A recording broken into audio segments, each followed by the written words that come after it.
जिस तरीके से इंडिया अलायंस की अगर हम विशेष तौर पर बात करें, और चूंकि हरियाणा में जो कांग्रेस का प्रदर्शन रहा है उसके बाद एक बड़ी उहापोह की स्थिति वहां पर भी इंडिया अलायंस में सीट शेयरिंग को लेकर नजर आ रही है। हेमंत सोरेन दिल्ली आए, उन्होंने मुलाकात की राहुल गांधी से, उन्होंने मुलाकात की, आपको बता दें जिस तरीके से मल्लिकार्जुन खड़गे से। लेकिन इन सब के बीच हमारे साथ इस वक्त महुआ मांझी जी जुड़ रही हैं, जो कि राज्यसभा सांसद है झारखंड मुक्ति मोर्चा से। महुआ जी, बहुत बहुत स्वागत है आपका। और तारीखों का ऐलान जो है वो आज होने वाला है, किस तरीके से पहली प्रतिक्रिया रहेगी आपकी, कितनी तैयार है इंडिया अलायंस? बिल्कुल, झारखंड मुक्ति मोर्चा और महागठबंधन बिल्कुल तैयार है, क्योंकि इस कार्यकाल में इतना काम माननीय हेमंत सोरेन जी ने कर दिया है कि जनता चाहती है कि बार बार यही सरकार आए। और सिर्फ घोषणा नहीं की बल्कि उसे धरातल पर उतार कर दिखा दिया है तेजी से। जबकि उन्हें ईडी और सीबीआई ने बहुत तंग किया, उन्हें बिना किसी गवाह के, बिना किसी सबूत के इन्होंने जेल में रखा 5 महीने तक, लोकसभा चुनाव में भी बाहर रखा।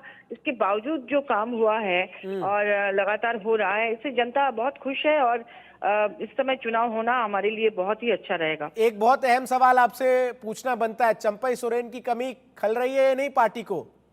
देखिए, झारखंड मुक्ति मोर्चा में देखिए कोई वरिष्ठ चला जाता है, दुख तो होता है, सब लोग दुखी हैं इससे। अच्छा। लेकिन इससे कोई ज्यादा फर्क पड़ने वाला इसलिए भी नहीं है क्योंकि संगठन जो है वो जीएमएम के साथ है और तमाम लोग बहुत अच्छी तैयारी उन लोगों ने कर ली है। भाजपा जिस तरह से षड्यंत्र रचती है, पार्टी को तोड़ती है, इससे मुझे लगता है कि जो जाते हैं भाजपा में वो बाद में बहुत पछताते भी हैं, क्योंकि वो सम्मान और वो सब कुछ उन्हें मिलता नहीं है। कई लोग भाजपा में, जैसे सूरज मंडल जी का हम देख रहे थे इंटरव्यू, वो नहीं, भाजपा में चंपई जाने के सोरेन ने बाद तो कहा उन्हें सम्मान झारखंड मुक्ति मोर्चा में नहीं मिला इसलिए वो बीजेपी गए। देखिए, सम्मान नहीं मिलता तो उन्हें मुख्यमंत्री नहीं बनाया जाता। हाँ, उन्हें पूरा सम्मान मिला है। अगर ऐसी बात आप करेंगे तो आप ये बताइए कि मोदी जी जब सरकार प्रधानमंत्री बने थे तो मोदी जी को तो कायदे से अटल बिहारी वाजपेयी जी या लाल कृष्ण आडवाणी जी को प्रधानमंत्री बनाना चाहिए था। वो तो उनसे बहुत जूनियर है, जबकि लड़ाई उन्होंने लड़ी थी। तो वो तो प्रधानमंत्री बने ना। तो पार्टी में समीकरण बदलता है, चूंकि गठबंधन की सरकार है तो कांग्रेस और तमाम बड़ी पार्टियां चाह रही थी कि यहाँ चेहरा वही बने, इसलिए वो फिर से वो मुख्यमंत्री बने हेमंत सोरेन जी। तो इसलिए इस पर हम टिप्पणी नहीं करना चाहेंगे। वो हमारे बहुत सीनियर है, हम लोग उनकी इज्जत भी करते हैं, चंपैदा की इज्जत करते तो हैं। उनके सीट जाने शेयरिंग से, क्या रहेगा उनके जाने से शेयरिंग सबको क्या बहुत रहेगी, दुख ये भी एक है। बड़ा सवाल है। बीते दिनों हेमंत सोरेन ने मुलाकात भी की राहुल गांधी और मल्लिकार्जुन खड़गे से। हरियाणा के परिणाम भी आपने देखे, कांग्रेस का प्रदर्शन। ऐसे में किस तरीके से सीट शेयरिंग फॉर्मूला निकाला जा रहा है?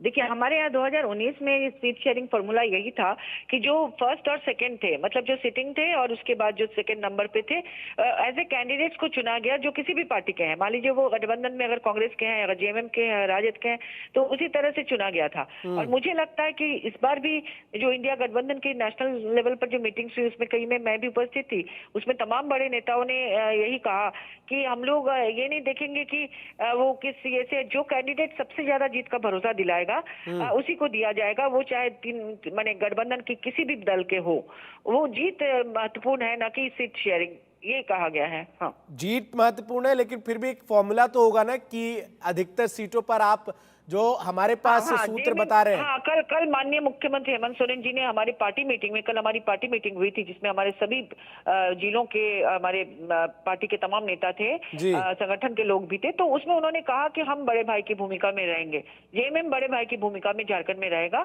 और बड़ा भाई हमेशा चाहता है कि सबको साथ लेकर चले, किसी को इससे दुख ना हो। और आला कमान लोग बैठ के निर्णय लेंगे कि कौन सा सीट किसके लिए महत्वपूर्ण है, कौन जीत का मैक्सिमम भरोसा दिलाएगा, क्योंकि एक एक सीट महत्वपूर्ण है।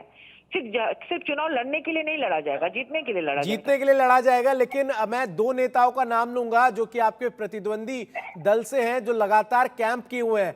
एक तो हेमंत बिस्वा शर्मा है, असम के मुख्यमंत्री, और दूसरा केंद्रीय कृषि मंत्री शिवराज सिंह चौहान। लगातार वो झारखंड में ही नजर आ रहे हैं और जिस तरीके से स्थितियां हैं और तमाम मुद्दों के बीच वो घुसपैठियों के मुद्दे को जिस तरीके से उठा रहे हैं, लगातार सीधा आरोप आपकी सरकार पर लगाया जा रहा है। वो ज्यादा फर्क इसलिए नहीं पड़ेगा कि घुसपैठ तो असम से होता है, असम के रास्ते होता है, और हिमंता बिश्व शर्मा जी वहाँ के मुख्यमंत्री हैं, उन्हें रोकना चाहिए घुसपैठियों को। असम के रास्ते से आके अगर घुसपैठ हो रही है तो वो क्यों नहीं रोक पाए। दूसरी बात करें, आदिवासी जो झारखंड के हैं ना, उनमें से बहुत सारे आदिवासी असम में करीब 19वीं शताब्दी से रह रहे हैं, 4-5 पीढ़ी वहाँ रही।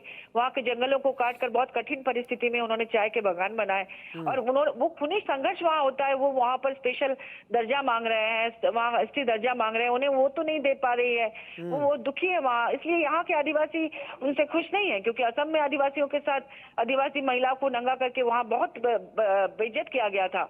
तो इसलिए वहाँ यहाँ आके बल्कि उल्टा रिएक्शन होगा अगर वो झारखंड में आके आदिवासी हित की बात करें तो, क्योंकि उनसे आदिवासी नाराज है यहाँ के।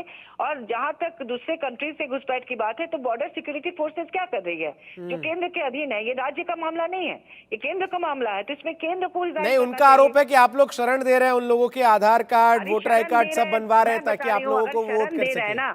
तो भाजपा के कई बड़े बड़े सांसद और विधायक वहां पर उस एरिया में रहते हैं, जिन एरिया के बारे में ये कह रहे हैं, वो प्रमाण लेके क्यों नहीं केंद्र को भेज रहे हैं। वो फोटो खींच के, आजकल तो इंटरनेट का जमाना है, तुरंत आप फोटो खींचिए, कहाँ पर क्या धांधली हो रही है उसको आप केंद्र के पास भेजिए, वहां से फोर्सेज आएंगे, उनको उन पर कार्रवाई होगी। वो खाली हवाई बात करके माहौल खराब कर रहे हैं। वो कोई बाहर के नहीं है, वो लोकल लोग हैं। मान लीजिए एक मोहल्ले में 4 लोग रह रहे हैं, उसमें से कोई महिला किसी से अगर प्रेम विवाह करती है तो वो घुसपैठ का नाम देके कई बार बदनाम कर रहे हैं। बस एक आखिरी सवाल रहेगा महुआ जी, कौन से वो कुछ बड़े काम हैं जिनको लेकर आप जनता के बीच इस पूरे विधानसभा चुनाव में प्रचार करती हुई नजर आएंगी और जिससे आपको सत्ता में वापसी की उम्मीद है? देखिए, सबसे पहली बात कि यहाँ की महिलाएं जो भाजपा में, पहले भाजपा का कार्यकाल था, 2000 साल में झारखंड बना, 24 साल तक में से करीब 17 साल भाजपा का कार्यकाल रहा, डबल इंजन की सरकार रही, उनके 3-4-5 मुख्यमंत्री रहे। महिलाओं के साथ इतना अन्याय हुआ कि ट्रैफिकिंग चरम पर थी और महिलाओं की तस्करी मैंने पंजाब, असम, हरियाणा, दिल्ली तक होती थी। उन्हें नौकरी देने का झांसा देकर यहाँ जो ट्रैफिकर्स थे, उसमें एक पन्ना लाल है जो 15,000 लड़कियों की तस्करी उन्होंने की थी, आदिवासी लड़कियों की। तो ये सब मामलों को खत्म करने के लिए माननीय हेमंत सोरेन जी ने, महिलाओं को सशक्त करने के लिए, अपने राज्य में सम्मानजनक रोजगार दिलाने के लिए ढेर सारी योजनाएं उन्होंने लॉन्च की, उसका लाभ यहाँ मिल रहा है। तो सबसे पहली बात कि यहाँ की महिलाएं जो हैं वो यहाँ उनको वोट करेंगी। और दूसरी बात कि हर एज को ध्यान में रखा गया, सर्वजन पेंशन योजना यहाँ लॉन्च किया गया, युवाओं को रोजगार देने के लिए मुख्यमंत्री रोजगार सृजन योजना लॉन्च किया गया, खेल के क्षेत्र में करने के लिए पोटो खेल योजना है, सावित्रीबाई फुले किशोरी समृद्धि योजना, मतलब किसी भी तबके को उन्होंने छोड़ा नहीं। आदिवासी बच्चों को विदेशों के सबसे महत्वपूर्ण संस्थानों में, शिक्षण संस्थानों में उन्होंने पढ़ाई के लिए भेजा, जो कि लंदन स्कूल ऑफ इकोनॉमिक्स जैसे संस्थान भी उसमें है। तो उनकी शिक्षा, उनके स्वास्थ्य, उनके हर तरह के डेवलपमेंट के लिए अंतिम व्यक्ति तक विकास का लाभ पहुंचाने का काम उन्होंने इतने कम कार्यकाल में किया। कोविड आ गया था सरकार बनने के तुरंत बाद, फिर भी 2-2.5 साल उन्होंने किसी को भूख से मरने नहीं दिया। और हमारे जो लेह लद्दाख में आदिवासी मजदूर भाई लोग हैं, उनको हवाई जहाज से वापस लाया, स्पेशल ट्रेनें चलाई और 5 महीने जेल में रखकर उन यहाँ ईडी से बिना किसी सबूत के बिल्कुल, तो ये तमाम मुद्दे हैं। बिल्कुल, बहुत बहुत शुक्रिया। यहाँ पर फिर से सरकार हमारी बनेगी जी, बहुत बहुत शुक्रिया महुआ जी आपका हमारे साथ जुड़कर तमाम बातों को रखने के लिए। तो महुआ मान जी झारखंड मुक्ति मोर्चा से राज्यसभा की सांसद चुनाव तारीखों के ऐलान से पहले प्रतिक्रिया देती हुई नजर आई कि किस तरीके से एक बार फिर से सत्ता में वापसी को लेकर जो इंडिया गठबंधन है वो आशान्वित है और साथ ही साथ इस बात को भी उन्होंने स्पष्ट कर दिया कि झारखंड मुक्ति मोर्चा बड़े भाई की भूमिका में रहेगी। शीट शेयरिंग फॉर्मूला कुछ ही दिनों में जो है वो सामने आ जाएगा। बहुत बहुत शुक्रिया संजय जी भी हमारे साथ लगातार बने थे आपका, और रितेश आपका भी मेरे साथ जुड़कर तमाम जानकारी जो है वो दर्शकों तक पहुंचाने के लिए।